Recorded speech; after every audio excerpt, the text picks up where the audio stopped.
आज सुनिए कर्नाटक कैडर की रिटायर्ड आईएएस अधिकारी डॉक्टर अमिता प्रसाद जी की लिखी हुई कहानी बिना पते की चिट्ठी। तो शुरू करते हैं कहानी बिना पते की चिट्ठी।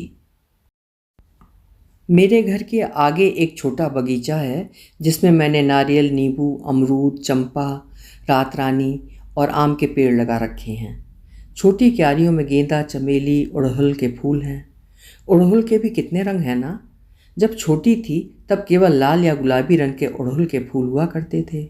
जमाना भी बदल गया है। मिक्स एंड मैच हर जगह जैसे एक नियम बन गया है।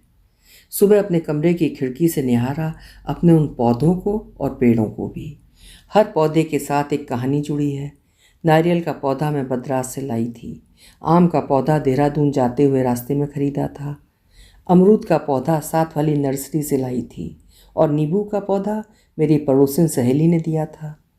एक लंबी सांस लेकर सोचा कमरे के बाहर निकलूं, सबको एक बार छू लूं, फिर पता नहीं अगला व्यक्ति उसे रखे ना रखे।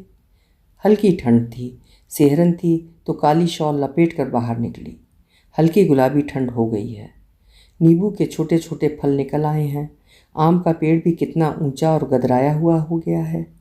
पेड़ों के नीचे सूखी पत्तियां जमा हो गई थीं। उन्हें देखा फिर छोड़ दिया। सूखी पत्तियों का क्या काम अब, ऐसे ही बिखर कर खत्म हो जाएंगी, बिल्कुल मेरी तरह। एक लंबी सांस ली। सोचा नहीं चाहती हूँ कि कल क्या होगा। अपनी ज़िंदगी की सांसों को गिनना नहीं चाहती, लेकिन उन सांसों की ज़िंदगी देखना चाहती हूँ बस। 18 साल की थी तभी शादी हो गई। पति एक प्राइवेट फर्म में थे, देखने में सुंदर और जवान मर्द। उस जमाने में हमसे तो किसी ने पूछा ही नहीं कि हमें क्या चाहिए। कुदरत ने हमें खुशियाँ ही खुशियाँ दी। मान सम्मान की कमी नहीं थी। पति तरक्की करते रहे, उनके साथ साथ मैं भी प्रमोशन पाती रही। सोचकर मुस्कुराहट छा गई। पहले पार्टी में मैं सबसे पहले आती थी और बाद में जाती थी। पति मात्र मैनेजर जो थे। कहाँ नहीं घूमा हमने। आगरा, मुरादाबाद, हाथरस, बनारस, कानपुर। जब हम बनारस पहुँचे तो वहाँ गंगा का किनारा हनुमान और शिव की भक्ति से ओत प्रोत शहर ने मन मोह लिया। गंगा के किनारे या फिर गांव में बैठकर उसकी लहरों में खेलकर जैसे जीने को एक नई ताकत मिलती थी। बहुत ही चाव से हमने वहाँ एक प्लॉट खरीदा और सोचा बहुत घूम घाम लिए, अब एक पता हमारा भी होना चाहिए। हर 3-4 साल पर पता बदलता था। अब प्लॉट नंबर 7, रोड नंबर 12 हमारा नया पता होगा। पति की गर्वीली आवाज़ अभी भी मेरे कानों में है, इतने वर्षों के बाद भी। चंपा के पत्तों को सहलाते हुए उसे उस दिन की याद फिर से आ गई। सीमेंट, बालू, ईंट को जोड़ते हुए पति के बाल सफ़ेद होने लगे। रोज़ शाम को एक ही चर्चा होती, कितने पैसे और लगेंगे। दोनों बच्चों की फरमाइश थी टाइल्स वाला बाथरूम और शावर। मैं मुस्कुराई। अब 5 सालों से छोटा वाला न्यूयॉर्क से नहीं आ पाया है अपने टाइल्स वाले बाथरूम को देखने। खैर घर बन गया, बड़े मन से मैंने सजाया। कोई भी नई चीज़ लाने पर पति की भ्रगटी तन जाती, जैसे मैंने ताजमहल ही मांग लिया हो। खैर पति की एक बात अच्छी थी, कितनी भी मांग करो कभी उसका ताना नहीं दिया। उन्होंने शायद कसम खा रखी थी कि उन्हें बस जीतना है, लेकिन फिर भी हार गए कैंसर से। इस नए घर में आए केवल 8 साल हुए थे कि कैंसर के स्टेज 3 ने उन्हें धर दबोचा और वो मन से हार गए। मैदान में हारा हुआ इंसान फिर जीत सकता है, पर मन से हारा इंसान कभी नहीं जीत सकता। उन्हें जैसे वैराग्य हो गया जिंदगी के प्रति। तुम्हारे प्रति जिम्मेदारी निभा दी है, तुम्हें घर देकर जा रहा हूँ, तुम्हें इस पते से कोई अलग नहीं कर सकता। यही बार बार दोहराते रहे और फिर मैं अकेली हो गई। बच्चे पढ़ने के लिए दिल्ली और बम्बई चले गए थे, उन्हें रोका नहीं मैंने। ज़िंदगी एक हसीन तोहफा है, उन्हें अपने अकेलेपन से नहीं बांधा मैंने।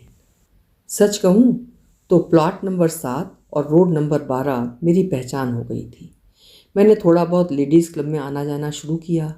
12 नंबर वाली गली के नाम से मेरी पहचान होने लगी।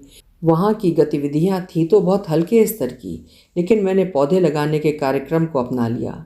10-12 साल ऐसे निकल गए। इस बीच दोनों बच्चों की शादियाँ की।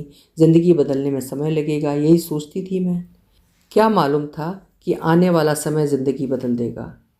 3 घर छोड़कर शर्मा जी के मकान में हादसा क्या हुआ, दोनों बच्चे पीछे पड़ गए कि आपका इतने बड़े घर में अकेले रहना अब ठीक नहीं है। सो ढुलमुल होकर कभी एक कभी दूसरे के यहाँ रहने लगी। बीच बीच में यहाँ भी आती रहती थी। बच्चे मुझ पर हंसते थे कि माँ को परिवार नहीं, अपना घर ज़्यादा पसंद है। बच्चे शायद मेरे लगाव को नहीं समझते थे। कैसे समझते? उन्हें अपनी जड़ें जमाने का मौका ही नहीं मिलता था।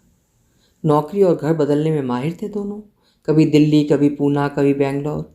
ये तो अच्छा हुआ कि मोबाइल फ़ोन का ज़माना आ गया, वरना कितनी डायरियाँ बदलनी पड़ती पता बदलने के लिए।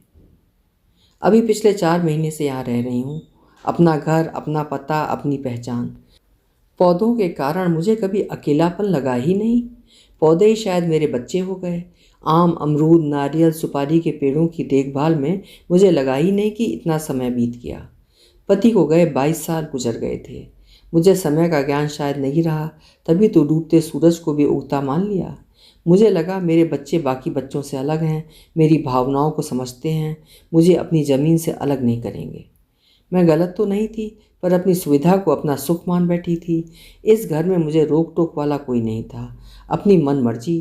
क्लब में बहुत महिलाएं मुझे बहुत भाग्यवान समझती थीं, क्योंकि मेरा अपना ठौर था। समझदार बच्चे थे जिन्हें अपने काम से काम था, और उन्हें घर बेचने की जल्दी नहीं थी, वरना पड़ोस के 3-4 घर तो बिक गए और वहाँ फ्लैट बन गए, ज़्यादा घर और ज़्यादा लोगों वाले। मैं शायद भूल गई थी कि ज़िंदगी में जो चाहिए वही होगा, हमेशा नहीं चलता है। इंसान केवल अपने परिवार से हार जाता है। मैं भी हार गई। आपके अकेले रहने से हमारा दिल यहीं लगा रहता है। ज़माना ठीक नहीं है। शर्मा अंकल के यहाँ देखो क्या हुआ। बच्चों ने बोल बोल कर एक माहौल बना दिया। मैं भी शायद उनकी बातों में आ गई और हाँ कर दिया। शाम को बगीचे में घूमते हुए मुझे लगा कि कल मेरा यहाँ आखिरी दिन है। क्या समेटूं, क्या छोड़ूं? बच्चे ने कहा था कि कोई भी पुराना सामान नहीं जाएगा। वो लाल फ्रिज जो मैंने थोड़े थोड़े पैसे बचाकर खरीदे थे, वो बर्तन जो कि बर्तन वाली से कपड़ों के बदले में लिए थे, वो कालीन जो कि हम नेपाल से लाए थे, सब कुछ बच्चों ने शांति अम्मा को पकड़ा दिया। शांति अम्मा मेरे साथ पिछले 15 साल से है। आते जाते मेरे सुख दुख की साथ है। उसे पता था कि मैं अपने घर को टूटते हुए देख रही हूँ। मेम साहब, आप फिक्र मत करना, सब सामान वैसे ही रखूँगी जैसे आपने रखा था, प्यार से। उस पगली को क्या पता था, मैं अपनी नींव को खोने से डर रही थी। मेरा पता जो कि मेरा वजूद था, मेरी पहचान थी, एक झटके में किसी और का होने वाला था। 3 सूटकेस और एक बैग में मेरा सब कुछ आ गया है। 70 साल की कमाई और यादें और संजोया हुआ दिल। पुराने घर से एक डायरी रख ली है जिसमें फ़ोन नंबर लिखे हैं, यादें हैं, और लिखा हुआ है प्लॉट नंबर 7, रोड नंबर 12, मेरे पति की लिखावट में। सुबह कब शाम में बदल जाता है बेंगलोर में पता ही नहीं चलता। बच्चों की अपनी ज़िंदगी है। मुझे तो उनके पते के बारे में इतना ही मालूम है, फ्लैट नंबर 640। यही प्लॉट नंबर 7 की देन है। लेकिन मुझे मालूम है ये पता भी टिकने वाला नहीं है। वो अक्सर घर बदल लिया करते हैं। घर छोड़ते समय मुझे लगा था कि कोई स्थायी पता मांगेगा तो मैं क्या कहूँगी। बिना पते की चिट्ठी आती है क्या? बेंगलोर में ये तीसरा घर है उसका। अब तो पता याद ही नहीं रहता, ज़रूरत भी नहीं है। आधार कार्ड और बैंक खाते खुलवाने के समय स्थायी पता पूछा था। बड़ी लालसा हुई कि लिख दूं प्लॉट नंबर 7, रोड नंबर 12। लेकिन अगर उस पते पर कोई चिट्ठी गई तो डाकिया क्या लिखेगा कि इस पते पर उस नाम का कोई नहीं रहता अब। अभी आप सुन रहे थे डॉक्टर अमिता प्रसाद जी की लिखी हुई एक हृदय स्पर्शी कहानी, बिना पते की चिट्ठी। आपको कैसी लगी कमेंट सेक्शन में ज़रूर लिखिएगा। कल मिलेंगे फिर किसी नई कहानी के साथ। आप खुश रहें, स्वस्थ रहें। धन्यवाद।